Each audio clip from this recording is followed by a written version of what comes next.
Becoming a Man in a Feminized Culture, Episode 19. A man ruled by emotion cannot govern his life. Feelings change. Truth doesn't change. Yet something deeper begins happening when emotions quietly become the highest authority. A difficult conversation feels unsafe. Correction feels personal. Pressure feels overwhelming.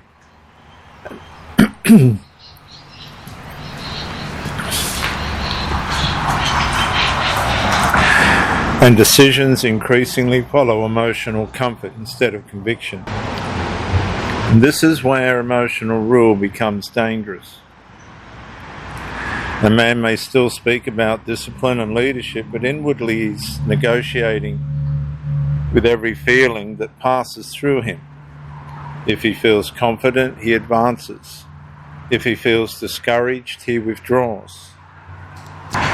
His standards rise and fall with his emotions instead of remaining anchored in truth.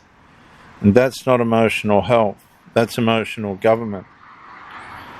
The narcissistic spinal layer emerges when internal feelings become the hidden authority, replacing objective reality. Discomfort becomes interpreted as danger. Conviction becomes confused with preference. Accountability begins feeling oppressive because emotion now depends on and demands protection before truth. And the pattern develops quietly.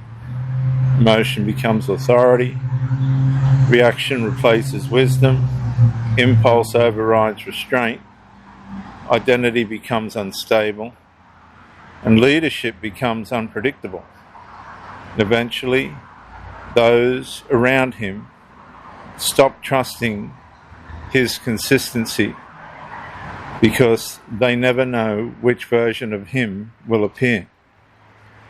A man cannot govern his family, his work, or his future while his emotions govern him first.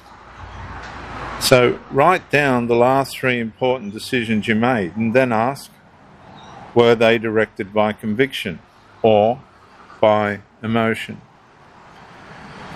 Because it's better the man who governs his emotions than the man who obeys them, because feelings may inform wisdom, but they were never designed to rule it. If emotion continues governing your decisions, instability will quietly spread through every area of life.